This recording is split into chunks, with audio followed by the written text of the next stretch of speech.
সমস্ত আলেম ওলামা একমত, কুল্লু মান আসাল্লাহ ফাহুয়া জাহিল। গুনায় লিপ্ত মানুষ, সে যত বড় ডিগ্রিধারী হোক, যত বড় ইসলামের ওয়াজ নসিহত করুক, যদি জানা যায় সে গুনায় লিপ্ত লোক, সে শরীয়তের ভাষায় আলেম না, নায়েবে রাসূল না, সে একজন আরবি পণ্ডিত। আলহামদুলিল্লাহ আলহামদুলিল্লাহি ওয়া কাফা ওয়া সালামুন আলা ইবাদিহিল্লাযীনা ইসতাফা, আম্মা বা'দ। ফাআউযু বিল্লাহি মিনাশ শাইতানির রাজীম। বিসমিল্লাহির রহমানির রহিম। আলা বিযিকরিল্লাহি তাতমাইন্নুল কুলুব। সাদাকাল্লাহু মাওলানাল আযীম।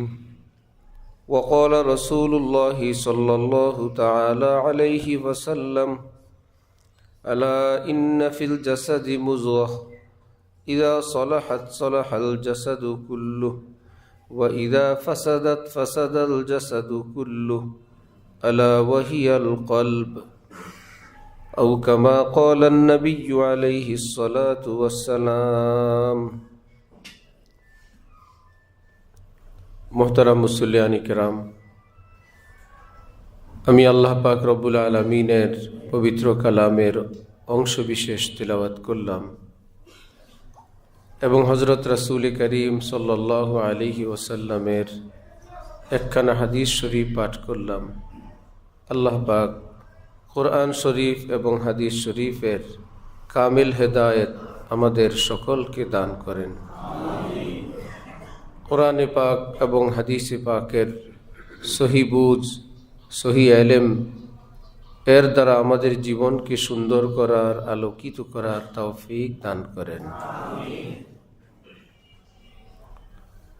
ভারতবর্ষের এক মস্ত বড় আলিম ছিলেন, বুজুর্গ ছিলেন, হযরত মাওলানা ফজলুর রহমান গঞ্জ মুরাদাবাদী রহমতুল্লাহি আলাইহি। এত বড় ছিলেন, এতটা সিনিয়র ছিলেন, হাকিমুল উম্মত মাওলানা আশরাফ আলী থানভী রহমতুল্লাহি আলাইহি ও ওনার কাছে যাতায়াত করতেন, ওনার দরবারে যেতেন। হযরত থানভী যার কাছে যেতেন, সেই মানুষটা কত বড় মানুষ, জগৎ বিখ্যাত মুহাদ্দিস ছিলেন, আবার বড় বুজুর্গ আল্লাহওয়ালাও ছিলেন। তিনি বলতেন, আমি যদি সুনিশ্চিতভাবে শবে কদর পাই, জেনে যাই যে আজকে শবে কদর, আমি রাতভর শুধুমাত্র একটি দোয়া করব, সারা রাত আল্লাহ পাকের কাছে একটি জিনিসে চাইব, সেটা হলো, আয় আল্লাহ, আমাকে খাঁটি কোনো ওলির সান্নিধ্য দান করেন, হক্কানি কোনো আলেম, কোনো আল্লাহওয়ালা এর সন্ধান আমাকে দেন। কারণ নবীর পরে তিনি হইলেন নায়েবে নবী। নবীর যুগে যদি কেউ দোয়া করে, আয় আল্লাহ আমাকে নবীর সান্নিধ্য দেন, এটা কি তার জন্য ছোট দোয়া না সবচেয়ে বড় দোয়া? নবীকে পাইলে আমি সব পাব। আল্লাহ নবী কোথায় আছে, এই যুগে নবী কোথায় আছে, আল্লাহ আমাকে নবীকে দেখান, নবীকে চেনার, নবীকে কদর করার, সম্মান করার, মূল্যায়ন করার তৌফিক দেন। নবীর অবর্তমানে তাহলে উম্মত কি দোয়া করবে, কার কাছে যাবে? আল্লাহ নায়েবে নবী, নবীর যিনি প্রতিনিধি, সত্যিকার অর্থে প্রতিনিধি, যে লেবাসে প্রতিনিধি, বয়ানে প্রতিনিধি, জিন্দিগি নবীর প্রতিচ্ছবিওয়ালা না। একজন মানুষ, একজন নবী কোনো কবিরা এবং কোনো সগীরা গুনাহওয়ালা ছিলেন না। সমস্ত নবী সগীরা গুনাহ এবং কবিরা গুনাহ থেকে পবিত্র ছিলেন, নবুয়তের পরেও পবিত্র, নবুয়তের আগেও। কেমন কথা যে নবীদের জীবনে একটা সগীরা গুনাহও ঘটে নেই। সেই নবীর নায়েব কে হবেন যে নিয়মিত কবিরা গুনাহ করে? নায়েবে রাসূল। আলেম ওলামাদের বিভিন্ন বিষয়ে ইখতিলাফ আছে, ছোটখাটো বিষয়ে, সেটা আলেমদের ব্যাপার, সেটার উত্তর আছে, সেটার ব্যাখ্যা আছে। এক বুজুর্গ বলেন, এই ইখতিলাফের পিছনে আল্লাহর একটা রহমত আছে। আল্লাহ চান আমার নবীর কথাগুলোর যত ব্যাখ্যা হইতে পারে, অথবা নবী যদি একাধিক রকম কাজ করে থাকেন জীবনে, ইখতিলাফের কারণে কেউ নবীজির আগের জীবনেরটা আমল করে, কেউ নবীর পরের জীবনেরটা আমল করে, আল্লাহ দেখতে চান আমার নবীর কোনো কিছুই বিলুপ্ত হয় নাই, সবকিছু পৃথিবীতে জীবিত আছে। নবীজি কখনো আমিন আসতে বলছেন, এটার অনুসরণের লোকও পৃথিবীতে আছে। নবীজি আমিন জোরে বলছেন, সেটার অনুসারীও পৃথিবীতে আছে। এক উসিলায় যে নবীর সকল কর্মগুলো পৃথিবীতে জীবিত থাকলো, চলমান থাকলো। ইখতিলাফের এক বৈশিষ্ট্য এই। ইয়া আল্লাহ, ইখতিলাফের পাশাপাশি আবার ইত্তেফাক, একমত, ঐক্যমত, এই রকমের বিষয় হলো হাজার হাজার, লক্ষ লক্ষ। কিন্তু আমাদের দৃষ্টিতে পড়ে ইখতিলাফগুলো, আলেমদের মধ্যে ইখতিলাফ এতটা যে ইত্তেফাক, ঐক্যমত কি কি আছে আমাদের সেটা আর আলোচনায় আসে না, দৃষ্টিতেও আসে না। না আসতে শেষে সাহস করে বলেই ফেলে, আলেমদের এত দলাদলি, আমরা কোন দিক যাই? বলে না? উদ্দেশ্য হলো আলেমরা যদি একমত হন, আমরা আর কোনো টেনশন নেই, সব আলেম একমত।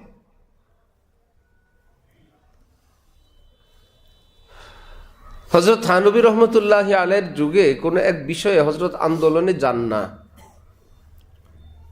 তো অনেক লোক আন্দোলন করে, আবার কেউ করে না।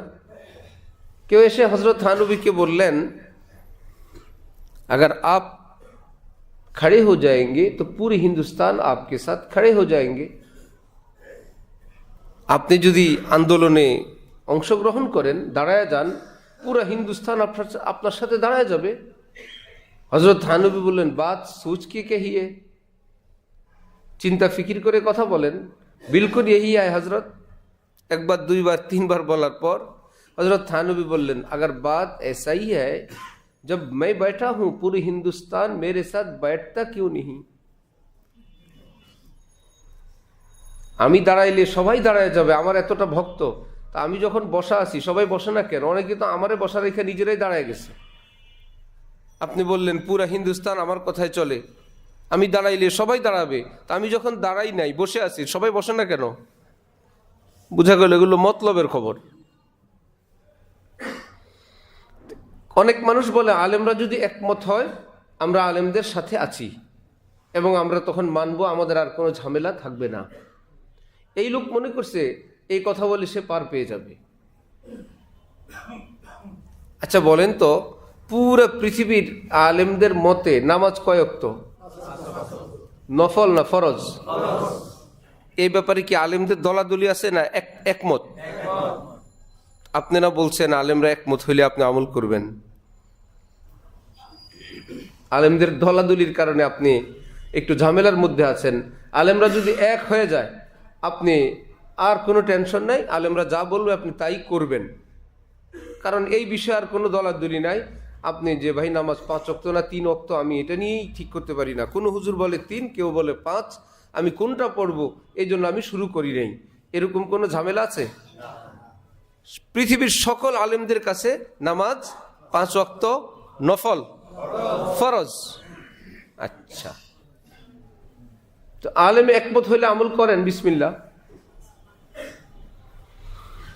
পুরো পৃথিবীর সকল আলেমের নিকট কোরআনে পাক সহি শুদ্ধ তেলাওয়াত করা ফরজ, নাকি কোন হুজুর বলছেন ফরজ না? দেখাতে পারবেন কেউ? পুরো পৃথিবীর সমস্ত আলেম নবীজির থেকে নিয়ে এই পর্যন্ত হক্কানি আলেম, এমনকি গোমরা যারা পথভ্রষ্ট ভুল বিচ্যুতির মধ্যে আছে তারা সহ, হালাল খাওয়া ফরজ। হালাল খাওয়া কি? জেনে বুঝে হারাম টাকা, চাঁদার টাকা, ঘুষের টাকা, সুদের টাকা, প্রতারণার টাকা, ওজনে ঠক দেওয়ার টাকা কে খায়? কাফের মুশরিক শুধু খায় না মুসলমানও খায়? আবার বলে আলেমরা একমত হয় না, আমরা কি করব? বেপরদা করা হারাম, জিনা ব্যভিচার করা হারাম, সুদ ঘুষ খাওয়া হারাম, মিথ্যা বলা হারাম, এইরকম যদি শুরু করেন আপনি, দেখবেন যে আল্লাহ এত খেয়াল করি না যে এগুলোর বিষয়ে সব আলেম একমত। হ্যাঁ, সব আলেম একমত, সমস্ত আলেম একমত। তাহলে ইখতিলাফকে উছিলা বানায় যারা আমল থেকে বিরত থাকে এবং কারণটা দেয় যে আলেমরা একমত না, এই জন্য আমি আমল করতে পারি না, এই লোক আসামি কি সিঙ্গেল না ডাবল? আমল না করার মামলা। আর খামাখা আলেমদের উপরে নিজের আমল না করার দোষ চাপানোর মামলা।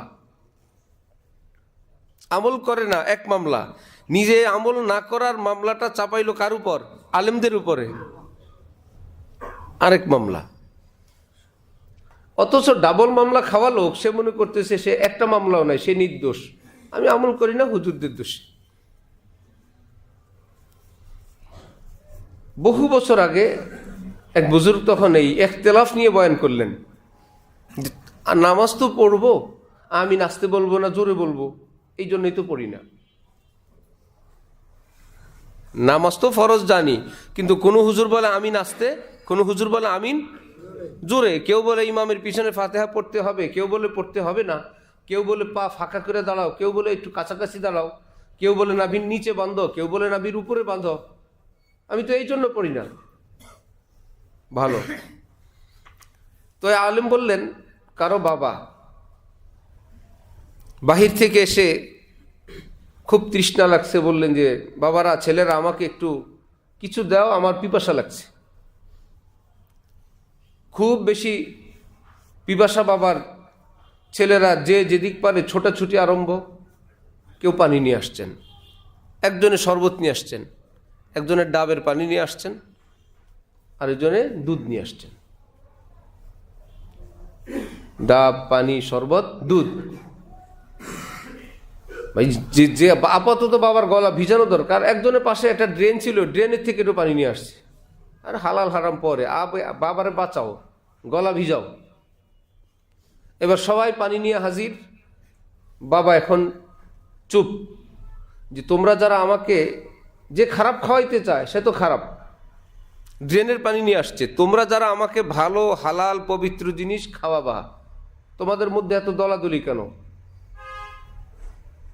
কেউ দুধ, কেউ ডাব, কেউ শরবত, কেউ পানি, সবই হালাল, আমি কোনটা রাখবো কোনটা খাবো? এত ইখতিলাফ কেন তোমাদের মধ্যে? তোমরা সবাই মিলে একটা নিয়ে আসো। একজনে বলে ডাব খাও, একজনে বলে দুধ খাও, কেউ বলে শরবত খাও, কেউ বলে পানি খাও। সবাই নিজেরটার ফজিলত বয়ান করে, এটা ঠিক, এটা ঠিক। আমি একটাও খাবো না, আপাতত আমি ড্রেনেরটা খেলাম। কেন বাবা? এই যে তোমাদের মধ্যে দলাদলি, সবাই মিলে একটা নিয়ে আসো, আমি তখন একটা খাবো। সে এক হওয়ার আগ পর্যন্ত আমি কি খাবো? ড্রেনের পানি। বাবা ঠিক আছে তো? তাহলে মোলামা আস্তে আমিন বলেন, জোরে আমিন বলেন, পা ফাঁকা করে দাঁড়ান, একটু কাছাকাছি দাঁড়ান, নাভির নিচে হাত বাঁধেন, নাভির উপরে বাঁধেন, যেটাই করেন নামাজ হবে না? নামাজ হবে কি না? আমিন আস্তে যারা বলে, জোরে বলে, কারণ নামাজ বাতিল না, দোনোটাই হয়। যারা পা একটু ফাঁকা করে দাঁড়ান, আর আমরা 4 আঙ্গুল পরিমাণ মিলায় দাঁড়াই, নামাজ কি একটা হবে না? দোনোটাই হবে। আমরা নাভির নিচে হাত বাঁধি, কারো বিশ্লেষণ হলো নাভির উপরে বাঁধো, নামাজ কি এক গ্রুপের হয় না দোনো গ্রুপের হয়? আপনি বললেন যে ভাই দোনোটাই হয়, আমি এখন কোনটা করব? আপাতত নামাজ বাদ, আপাতত ড্রেন। ঠিক আছে, আপনারা হুজুর আগে ঠিক করে নিয়ে আসেন, হাত কোন জায়গায় বাঁধবো, ঠিক করার আগ পর্যন্ত আমি ড্রেনের পানি খাই।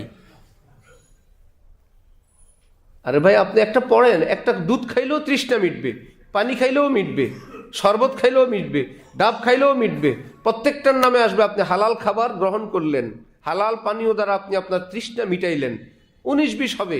কিন্তু এই বলে রাগ করে আপনি ড্রেনের পানি খাবেন? খান, যেটা খাবেন খান। যেই হুজুর একরকম, আরেক হুজুর আরেক রকম। হাকিমুল উম্মত থানভী বলেন, তোমার কাছে যেই হুজুর ভালো লাগে, আলেমদের দৃষ্টিতেও তিনি হক, আগে সেটা যাচাই করতে হবে।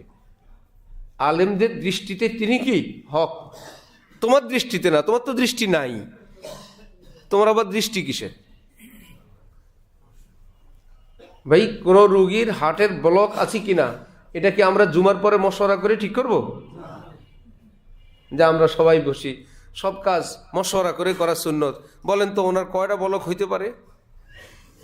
একজনে বললো আমার খেয়াল নাই, আরেকজনে বললো মনে হয় 1-2টা হয়ে থাকতে পারে। এভাবে ব্লক টেস্ট করে না ডাক্তার করবেন? যার কাজ সে করবে। কেন? আমরা কি পাগল? আমরা কি মূর্খ? এই ওয়াজ করে লাভ নেই। আপনি পাগল না মূর্খ টেস্ট করান, কিন্তু ব্লকের ব্যাপার এটা ডাক্তার করবে। এটা আপনার চোখ দ্বারা, আপনার বিদ্যা দ্বারা, ইমামতি খতিবগিরি দ্বারা হবে না। আপনি পাগল না আপনি অন্য কিছু, আপনি বুঝেন ব্লক আছে কি না। এটা কি নিজেরা বলবো না ডাক্তার বলবেন? কোন কাজ এটা ইসলামী দৃষ্টিতে সঠিক কি না এটা কি আমরা বলবো না আলেমরা বলবেন? এখন কেন আলেমরা বলবে জলে? হ্যাঁ, আলেমরা বলবে আমরা মানুষ না, আমরা মুসলমান না? আরে আশ্চর্য কথা। কেন ড্রাইভার গাড়ি চালায়? আপনি চালান। বিমান কেন পাইলট চালায়? আপনি চালান। বলছেন সেখানে গিয়ে হ্যাঁ আমরা মানুষ না, আমরা পাগল নাকি? পাইলট চালাইতে পারলে আমিও চালাইতে পারবো। যান বসেন সেখানে। বিমান চালানো যত কঠিন, কোরআন হাদিসের ব্যাখ্যা বিশ্লেষণ এর চাইতে আরো অনেক বেশি কঠিন। এলাকার মানুষ কিছুদিন দিনদার বললে উনি মুফতি সাহেব হয়ে যায়, কিছুদিন নামাজ পড়লে উনি হুজুর হয়ে যায়, কিছু দিনের কথা বলতে পারলে উনি ওয়াইজ এবং বক্তা হয়ে যায়, মুফতি সাহেব হয়ে যায়। বিশাল বড় ব্যাপার। ইমাম মালিক রহমতুল্লাহ আলাইহি, যার ব্যাপারে উনি এবং সুফিয়ান সাউরির ব্যাপারে প্রসিদ্ধ, লাউলাহুমা লাযাহাবাল ইলমু মিনাল হিজাজ, এই দুইজন যদি আরব দেশে না থাকতো, আরব দেশে এলেম থাকতো না, চলে যেত অন্য দেশে। ইমাম আজম বলতে আমরা ইমাম আবু হানিফাকে জানি। ইমাম আজম সেই যুগে 2জন ছিলেন। আরবে, সৌদি আরব এই অঞ্চলে ইমামে আজম বলতে ইমাম মালিককে বোঝানো হইত। ইরাক, কুফা, বসরা ওই অঞ্চলে ইমাম আজম বলতে ইমাম আবু হানিফাকে বোঝানো হইত। এত বড় আলেম। 93 হিজরিতে জন্ম। মুয়াত্তা মালিক বুখারী শরীফের 100 বছর আগের, 150 বছর আগের লেখা হাদিসের কিতাব। বুখারী শরীফের 150 বছর আগের লেখা হাদিসের কিতাব ইমাম মালিক লিখছেন, মুয়াত্তা মালিক। অনেক মুসলমান মনে করে কোরআন শরীফে যেরকম আল্লাহর কালাম যা আছে, কোরআন শরীফের ভিতর সব আছে না? কোরআনের বাইরে আল্লাহর কালামের কোনো অংশ কি আর বাইরে আছে? আর কোনো কিতাবে আছে? কোরআন যা নাজিল হয়েছে সবটা একটা কিতাবে, এক জায়গায়। কিছু লোক মনে করে এইরকম হাদিস নবীজি যা বলছেন সবগুলো এক কিতাবে, বুখারীতে। আরেক ঝামেলা, হাদিস যেগুলো বলছে সব কি বুখারীতে আছে? কিন্তু কোরআন বলতে যা আছে সব কোথায় আছে? কোরআনে আছে। আল্লাহর কালাম বলতে যা কিছু আছে সব কোরআনে আছে। নবীর বাণী বলতে যা কিছু আছে সব বুখারীতে নাই, ছড়ানো ছিটানো। এই জন্য বললাম ইমাম বুখারীর জন্ম 194 হিজরিতে, আর ইমাম মালিকের জন্ম খালি 93 হিজরিতে। প্রায় 150 বছর আগে ইমাম মালিক কিতাব লিখছেন, মুয়াত্তা ইমাম মালিক। আবার মাযহাবের ইমামদের ব্যাপারে সবাই মনে করে খুব আত্মীয়। ইমাম মালিক ইমাম আজমের কাছাকাছি, 80 হিজরি 93 হিজরি। কিন্তু বাকি 2 ইমাম, 4 মাযহাবের 2 মাযহাব, মালিকি মাযহাব গেল, হানাফি মাযহাবের ইমাম কে? ইমাম আবু হানিফা। ইমাম আবু হানিফা থেকে হানাফি মাযহাব। আমরা কোন মাযহাবের? হানাফি মাযহাব। জানতে হবে। আল্লাহু আকবার। এজন্য আমরা আস্তে আমিন বলি। আমরা নামাজে আমিন বলি কিভাবে? আস্তে। ইমাম সাহেব সূরা ফাতিহা পড়েন, আমরা পড়ি না। সূরা কেরাত যেগুলো ইমাম সাহেব পড়েন আমরা কি পড়ি? এটা আমাদের ইমামের ব্যাখ্যা, হাদিস শরীফ থেকে উনি ব্যাখ্যা করছেন। নবীজি বলছেন যে ইমামের পিছনে নামাজ পড়ে সকলের পক্ষ থেকে ইমাম সাহেবই কেরাত পড়েন। সেই কেরাত তিনি যদি ফাতিহা পড়েন ফাতিহা, তিনি সূরা ইয়াসিন পড়লে ইয়াসিন, কুলহু আল্লাহ পড়লে কুলহু আল্লাহ, ওনার পিছনে যারা যারা ইক্তেদা করবেন, আল্লাহ পাক সকলের আমল নামায় ওনার ফাতিহা প্লাস যা উনি পড়বেন সবটার একটা কপি সব মুসল্লিকে আল্লাহ দান করবেন। সুতরাং ইমাম যদি কুলহু আল্লাহ দিয়ে নামাজ পড়ায়, মুসল্লির কি ইয়াসিনের সওয়াব হবে না কুলহু আল্লাহ? ইমাম যেই মানের হবে নামাজ ওই মানের হবে। নাম্বার 2, ইমাম আজমের ইমাম আবু হানিফার ব্যাখ্যা, বাদশার সামনে গেলে 20-50 জন মানুষ, 100 জন মানুষ একটা দাবি নিয়ে, একটা কথা নিয়ে 100 জন একত্রে বলে না একজন বলে? যদি 100 জন শুরু করে ধমক খাবে না? থামো, একজন বলো, কথা তো একটাই, যে একটাই, একজন বলো। একটা কথা সবাই বলতেছে, একজন বলো প্রতিনিধি। ঠিক আল্লাহ পাকের সামনে সবাই আমরা সূরা ফাতিহা পড়বো, আলাদা আলাদা না একটাই? একজনে পড়ো। তোমাদের পক্ষ থেকে তোমরা বলবা আমিন। আল্লাহ এটা ওনার কথা না, আমাদেরও কথা। উনি যে ফাতিহা পড়লেন, এই ফাতিহা কি ইমামের শুধু নিজের না আমাদেরও? চুপে চুপে আদবের সঙ্গে আমিন। আল্লাহ হুজুর যা বললেন, যা চাইলেন আমরাও চাই, ইহদিনাস সিরাতাল মুস্তাকিম। আল্লাহ আমারও লাগবে সিরাতুল মুস্তাকিম, সিরাতাল্লাযীনা আন'আমতা আলাইহিম। আল্লাহ নবীর রাস্তা, নবী না থাকলে খাঁটি নায়েবে নবী যারা, তাদের রাস্তা আমাদেরও লাগবে। আল্লাহ নায়েবে রাসূলের রাস্তা নামাজের মধ্যে চাওয়া হয়, আলেম ওলামাদের রাস্তা নামাজের মধ্যে চাওয়া হয়। আল্লাহ আমাকে আলেমদের সাথে রাখেন। সিরাতাল্লাযীনা আন'আমতা আলাইহিম অর্থ কি থাকা? আলেমদের বিপক্ষে থাকা না আলেমদের সঙ্গে থাকা? সূরা ফাতিহার মধ্যে আপনি আমি চাই আল্লাহর কাছে, আল্লাহ আমি যেন হক্কানি আলেমদের সাথে থাকি। আবার কাদের সাথে না? গায়রিল মাগদুবি আলাইহিম, যাদের উপর গজব পড়ে, আল্লাহ গজবের কাজ করে। মিথ্যা কথা বলা রহমতের কাজ না গজবের কাজ? সুদ, ঘুষ, বেপরদা, ধোঁকা, এগুলো করলে কি আল্লাহর রহমত নাজিল হয় না? গজব। গায়রিল মাগজুব, আল্লাহ যারা এই পার্টির লোক, মিথ্যুক, সুদে, ঘুষে, বেপরদায় ইত্যাদিতে যেগুলোর উপর গজব পড়ছে, আমি যেন এদের সাথে না থাকি। গায়রিল মাগজুব ওয়ালাদ-দাল্লিন, আল্লাহ যেগুলো যারা পথ হারায় ফেলছে, হেদায়েতের রাস্তায় নাই, নিজেরাই জান্নাতের পথে নাই, গোমরা হয়ে গেছে, পথভ্রষ্ট হয়ে গেছে, আকীদা সহি নাই, নবী রাসূলের ব্যাপারে নাই, আল্লাহর ব্যাপারে নাই, পরকালের ব্যাপারে নাই, ইত্যাদি ইত্যাদি। যেমন মুতাজিলা আগের যুগে ছিল, এগুলো সেই আকীদাগুলো যুগে যুগে নতুন নামে আসে।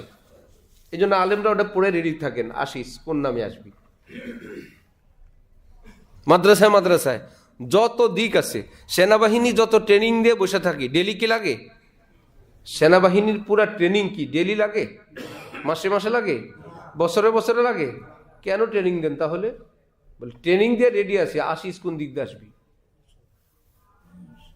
ঠিক আলেম ওলামাদের এমন সব পড়ালেখা, এমন সব ট্রেনিং, বন্ড বাতিল গোমরা পথভ্রষ্টদের জন্য আসিস কোন নামে আসবি, কোন ছদ্মবেশে আসবি, সব আলেম সব মুজাহিদ রেডি আছে। হাজার হাজার হাজার তাহকিক, লক্ষ লক্ষ বিশ্লেষণ, চুল চেরা বিশ্লেষণ। মুতাজিলাদের একটা আকীদা ছিল, আমলের ওজন হবে না। কেন হবে না ভাই? ওজন করার জন্য তো একটা জিনিসের দেহ লাগবে, বডি লাগবে, আমলের কোনো ওজন আছে? আমরা নামাজ পড়ছি, এটা কি কোনো জায়গায় আছে? কি ওজন করবে? বড় মুশকিল কথা। যেই জিনিসের দেহ নাই সেটা মাপবে কিভাবে? এই যুগে তো বুঝানো খুব সহজ। এখন থেকে 1000-1500 বছর আগে আলেমরা কত কষ্ট করে বুঝাইছেন মুসলমানকে। এখন তো সহজ ভাই, বাতাস যদি মাপতে পারে, জ্বর যদি মাপতে পারে, জ্বর মাপি কিনা? জ্বর কি আবার ওজন আছে? শরীর আছে? শরীর নাই, তারপরে তো মাপে। বাতাস মাপে, রোদ মাপে, তাপ মাপে, যে এখন তাপমাত্রা এত। ভাই ওজন নাই, মাইপা টেপা বসে আছে। এখন তো এক কথায় শেষ। যেই যুগে এগুলো ছিল না, বলে ওয়ানাযাউল মাওয়াজিনাল কিসতা লিয়াউমিল কিয়ামাহ। কোরআন শরীফে আল্লাহ পাক বলছেন, কিয়ামতের দিন আমি একটা সঠিক পাল্লা স্থাপন করব, একদম এক বিন্দু এদিক সেদিক নাই, এটার মাধ্যমে তোমাদের আমল আমি ওজন করব। তারা বলে এটা একটা রূপক অর্থে, অর্থ আল্লাহ হিসাব নিবেন কে কি করলো, ওখানে ওজন হবে না। আলেমরা বলেন ভাই আল্লাহ বলছেন আমি পাল্লা দিব, মাপবো। সাহাবীরা নবীকে বললেন মাপবে কে?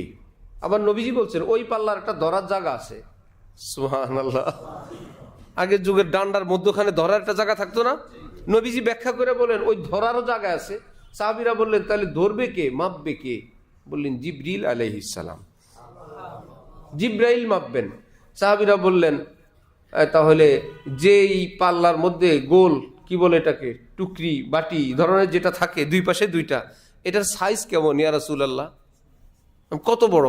নবীজি বললেন কত বড় বলবো, এমনি 7 আসমান 7 জমিন একটার মধ্যে রেখে দিলে অনেক জায়গা ফাঁকা থাকবে।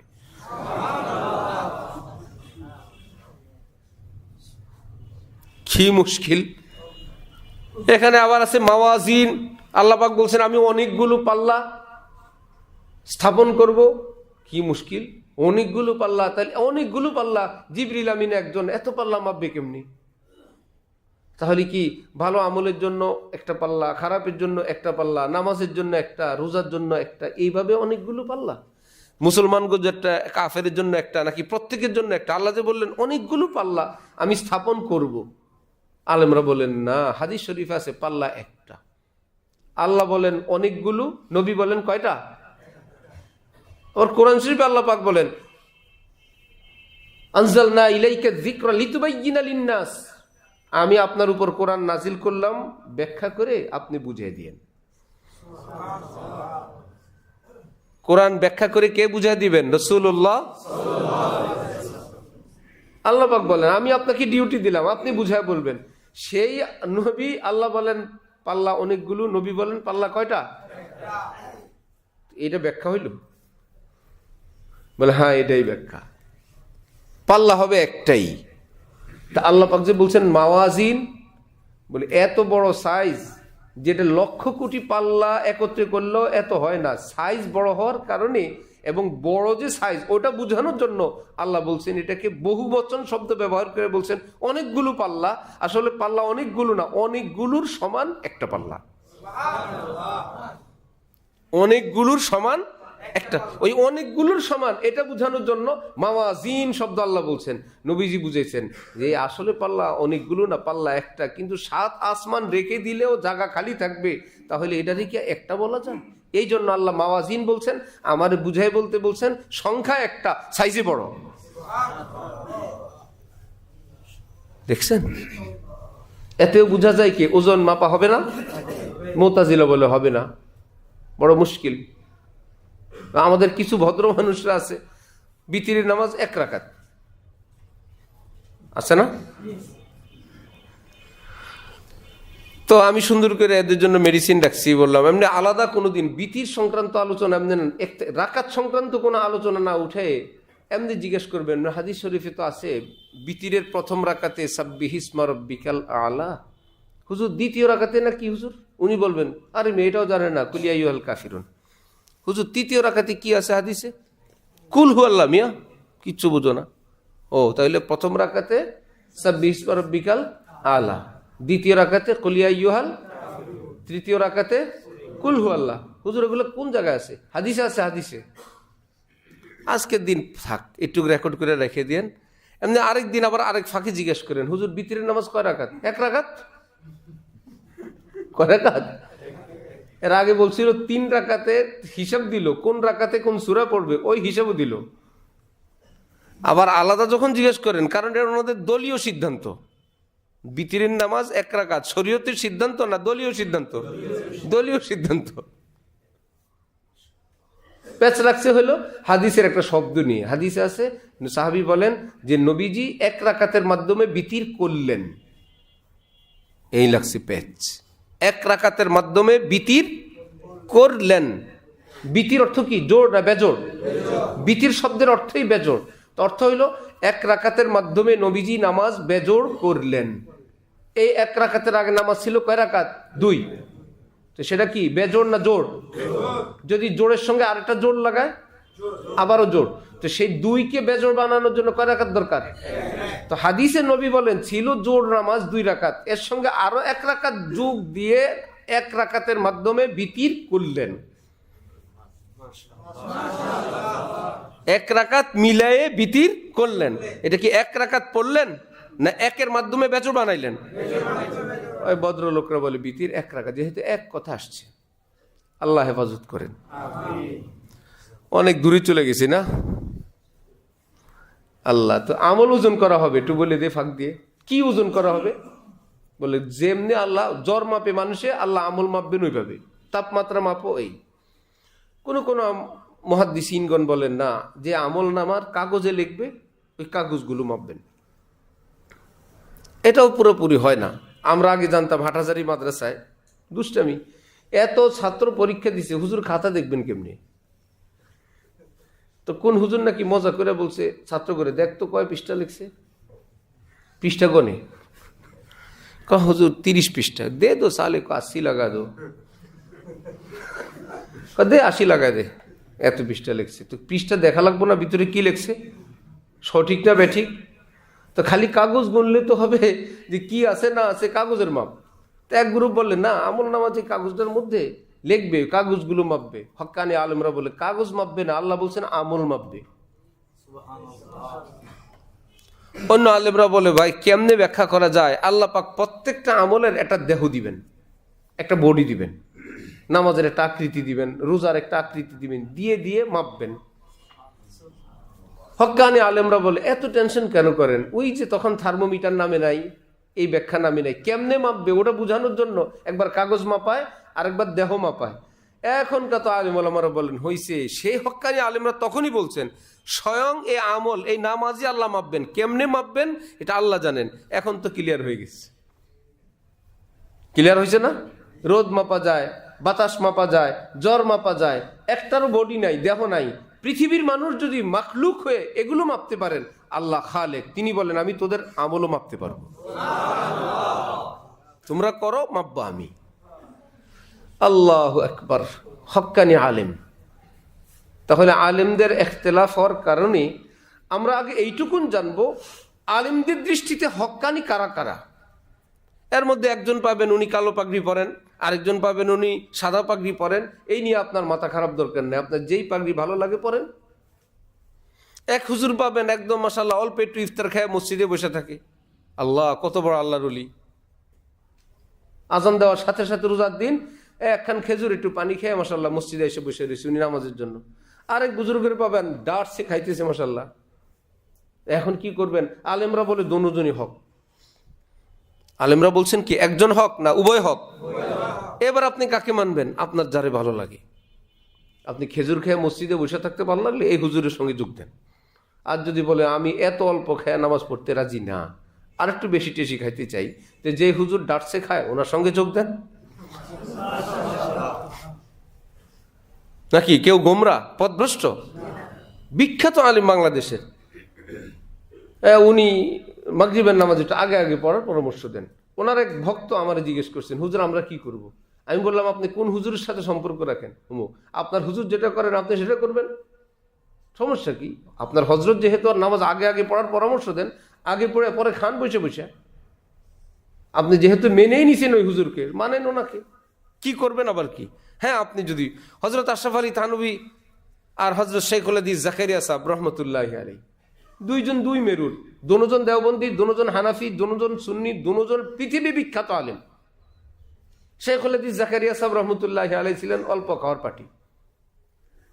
ভাই রোজার মাসে দিনে তো রোজা, রাইতেও রোজা, নামমাত্র দুধ খান, একটু খেজুর খান, শুধু আবাদত আর আবাদত।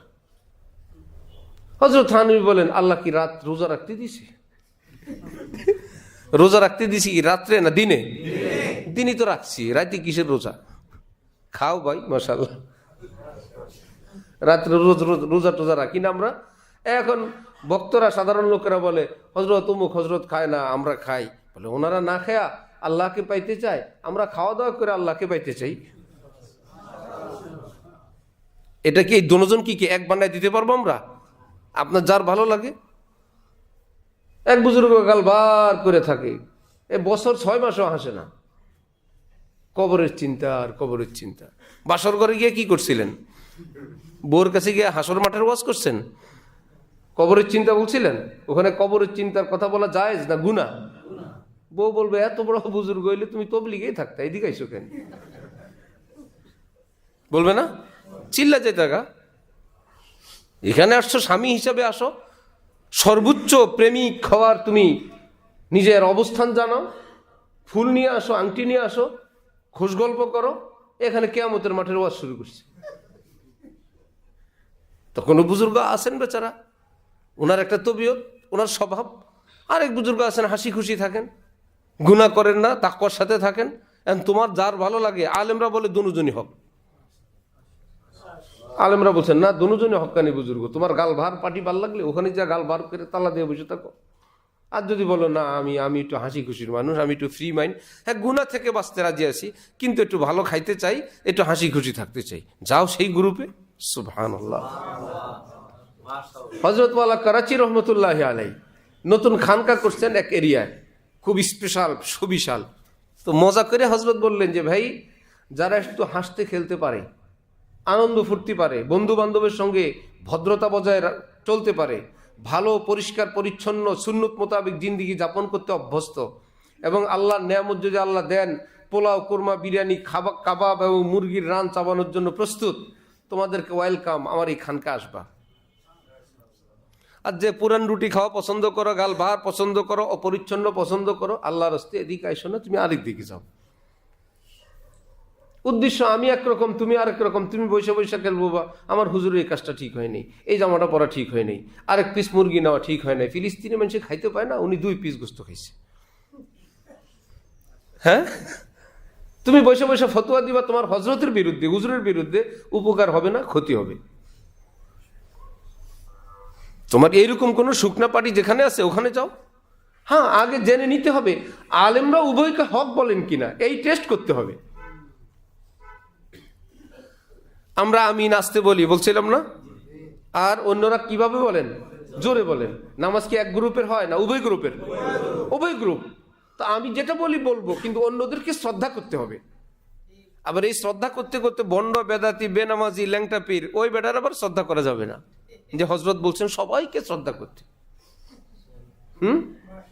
এক বুজুর্গের সামনে এক ল্যাংটা বেচারা গিয়ে বললো, আপনি আমাকে এভাবে অবজ্ঞা করেন, ভিতরে কিছু থাকতে হতে পারে। তো বলছেন, যা আছে তো দেখাই যায়, আর কি আছে ভিতরে, যা আছে আর কি আছে, সব তো দেখাই যায়। হযরত থানবীর বাসায় আসছে জুম্বুল বুম্বুল চট বস্তা গায়ে দিয়া এক দরবেশ। আপনারা যেগুলো দেখলে মনে করেন আল্লাহর ওলি মনে হয়, যেহেতু সালা গায়ে দিছে, খুবই সম্ভব আল্লাহর ওলি হবে। জানেন 3 বছর গোসল করে না, গোসল না করলে আল্লাহর ওলি হয় না খবিস হয়? আশ্চর্য কথা। আরেকজনে বললো, জানেন অমুক লোক আল্লাহর ওলি। কেমনে ওলি হইলো? একটা বদনা আছে, এটা দিয়ে ওয়াশরুমে যায়, তারপরে এটা ভরে উজু করে, তারপরে খানার সময় ওটা দিয়ে পানি খায়। এটা কি আল্লাহর ওলি হওয়ার দলিল না খবিস হওয়ার দলিল? ওটার বানাইছে ওলি হওয়ার দলিল। গোসল করে না, সালা গায়ে দেয়, এগুলো সব ভান বনিতা। কিছু আছে অসুস্থ, কিছু আছে নেশাখোর, অধিকাংশ এরকম নেশা আক্রান্ত, অথবা অসুস্থ, অথবা কোনো গোয়েন্দা, বিদেশি কোনো গোয়েন্দা সালাগাই দিয়ে ঘুরে। আপনি তো ওলি আল্লাহ মনে করে খাওয়ান দেন, খায় আর দেখে বাদাম তলি কোন দেশের মাল আসে, চায়নার বেশি আসে না ইন্ডিয়ার, না পাকিস্তানিরা ঢুকলো, পাকিস্তানি কোনো কোম্পানি আসলো কিনা, ওই বেটার লগে ক্যামেরা আছে, সবই আছে, এমনি পাগল, দাড়ি বড় বড়, মোজ বড় বড়, সালাগাই দিয়ে ঘুরে। 1993-তে এরকম একটা সালাওয়ালা ধরছিল, সে ভাবছে সে পাগল। আমরা পড়ি হিফজখানা, রায়ের বাজার, ধানমন্ডি। আমাকে এক সাথী ছিল, সেই ব্যাপারে বড় ট্যালেন্ট, বলে এটা পাগল না গোয়েন্দা, আজকে এটা টেস্ট করবো। সে বুঝেছে সে পাগল, সে এক জগ শরবত দিছে, যে পাগল হইলে সবটি খাইতে হবে আজকে তোর। একটু খায়, এখন কিছুক্ষণ পর বলে সরি। ভাই পাগল পাগলের মতো থাকো, এখন তো এই শুদ্ধ কথা বলে, সরি বলে, পরে জানা গেল এটা পাগল না, এটা গোয়েন্দা। আর আপনারা মনে করেন সবই কি আল্লাহর ওলি? বলেন আপনি আল্লাহর ওলি যত মন চায়, আগে আলেমদের থেকে জেনে নিবেন, তারপরে আপনার যাকে ভালো লাগে। তো এক বদনা দিয়ে ইস্তেঞ্জা, ওই বদনা দিয়ে উজু, ওই বদনা দিয়ে কি দস্তরখানে আবার খাবার খায়, এটা কি ইসলামের কোনো স্বচ্ছ পরিচ্ছন্ন ভদ্র শিক্ষা না অপরিচ্ছন্নতা? অপরিচ্ছন্নতা ইসলাম না পরিচ্ছন্নতা? কি ইসলামের অঙ্গ কোনটা? অপরিচ্ছন্নতা? ইসলামের অঙ্গ যদি হয় পরিচ্ছন্নতা, তো মুসলিমের মসজিদ মাদ্রাসা এবং মুসলিম, মসজিদ মাদ্রাসা এবং মুসলিম, সে কি অপরিচ্ছন্ন হবে না পরিচ্ছন্ন হবে? না, যেহেতু উনি দিনদার হয়ে গেছে, উনি দরবেশ, উনি নামাজি, এখন আর নিয়মিত গোসল করে না, কাপড় ধোয় না, ব্রাশ করে না, চুল আশ্রয় না, দাড়ি আশ্রয় না, শরীরে গন্ধ, বাথরুম গন্ধ, শেওলা, দুটো এক জোড়া আছে বাথরুমে, সেগুলো মানে বহু আগে ডাস্টবিনে ফেলে দেওয়ার মতন, ওগুলো চলতে আছে, কারণ উনি আল্লাহর ওলি হয়ে গেছেন। কিছুই হয় নাই, বরং অপরিচ্ছন্ন এবং ভিটামিন ক্যালসিয়াম কম খাওয়ার দ্বারা আর অতিরিক্ত আমল করার দ্বারা হয় শারীরিকভাবে অসুস্থ, বসার থেকে দাঁড়াইলে মাথা চক্কর দেয়, ঝিঝি দেখে এবং এক ধরনের বিজলির মতন চমকায়, সে মনে করে নূর দেখা শুরু হয়েছে। নূর দেখা শুরু হয়েছে না পাগল হওয়া শুরু হয়েছে? এই বাচ্চারা মনে করে মনে হয় আল্লাহর ওলির কাছাকাছি পৌঁছে গেছি, নূর দেখা আরম্ভ হয়েছে। কিচ্ছুই না, এগুলো সব পাগল হওয়ার ভূমিকা। ভাব ধরে, চিৎকার মারে, অপরিচ্ছন্ন চলে, এই লোককে প্রধান বিচারপতি বানানোর উপযুক্ত? বলেন, ইসলামী রাষ্ট্রের প্রধান বানানোর উপযুক্ত? তো মুসলমান তো এমন হওয়া চাই, তাকে যেখানে বসায় দিবেন ফিট, যেখানে বসায় দিবেন একদম, উনি সমাজের, উনি দেশের, উনি রাষ্ট্রের, উনি কালচারের জন্য সমাজের সকল স্তরের মানুষ এসে ওনার থেকে দিন নিতে পারবে, যে উনি যেমন ভদ্র মানুষ, শিক্ষিত মানুষ, আদর্শ মানুষ, মিষ্টিভাষী মানুষ, অত্যন্ত উন্নত চরিত্রের একজন অধিকারী। নবীজির প্রশংসা করতে করতে করতে করতে আল্লাহ শেষ বলেন কি, ইন্নাকা লাআলা খুলুকিন আযীম, আপনার মতো চরিত্র পৃথিবীর আর কারো নাই। যত উত্তম চরিত্র, এগুলো তো আপনার পায়ের তলে থাকে, সুন্দর চরিত্র আপনার পায়ের নিচে থাকে, আপনি তো আরো ঊর্ধ্বের মানুষ। আমরা কি হয়ে গেলাম? কেউ একটু নামাজ ধরছে, কেউ রোজা ধরছে, সূরা নাই, কেরাত নাই, পরিষ্কার নাই, পরিচ্ছন্ন নাই, সহিহ আকীদা নাই, নিজ নিজ জায়গায় সবাই শাসাব, সবাই বড় একখান বেটা হয়ে গেছে। উনি আজকে 30 বছর নামাজ পড়েন, এখন আত্তাহিয়াতু পারে না, দোয়ায়ে কুনুত পারে না, সূরা কেরাত পারে না, নামাজ পড়ে 30 বছর। আল্লাহ আমাদেরকে দ্বীনের সহি বুঝ দান করেন। সব কথা মিলে ফজলুর রহমান গঞ্জ মুরাদাবাদীর কথা মনে আছে? সারা রাত আল্লাহর কাছে কি চাইবেন? হক্কানি আলেম আল্লাহওয়ালা, কারণ তিনি নায়েবে রসুল, নবী নাই। নবীর অবর্তমানে নায়েবে রসুল কারা, এই কথা থেকে আমরা চলে গেছিলাম। নবীর অবর্তমানে নায়েবে রসুল কারা? যারা মিথ্যা বলে তারা, সুদ খায়, ঘুষ খায় তারা, বেপর্দা করে তারা, তার মানে এগুলোর থেকে মুক্ত হক্কানি সমস্ত আলেম ওলামা একমত, কুল্লু মান আসাল্লাহ ফাহুয়া জাহিল। গুনায় লিপ্ত মানুষ, সে যত বড় ডিগ্রিধারী হোক, যত বড় ইসলামের ওয়াজ নসিহত করুক, যদি জানা যায় সে গুনায় লিপ্ত লোক, সে শরীয়তের ভাষায় আলেম না, নায়েবে রসুল না, সে একজন আরবি পণ্ডিত। এই জন্যই দরকার নায়েবে রসুল, হক্কানি আলেম। দোয়া করবো আমরা, কেমন? ইনশাআল্লাহ আলেমদের মাধ্যমে জানবো, জেনে সন্ধান পাওয়ার পর সব কি একই টাইপের হবে না ভিন্ন হবে? যাকে ভালো লাগে মানেন, প্রাণ ভরে শ্রদ্ধা করেন, তার অনুসরণ করেন। আল্লাহ আমাদেরকে তৌফিক দান করেন। ওয়া আখিরু দাওয়ানা আলহামদুলিল্লাহি রাব্বিল আলামিন।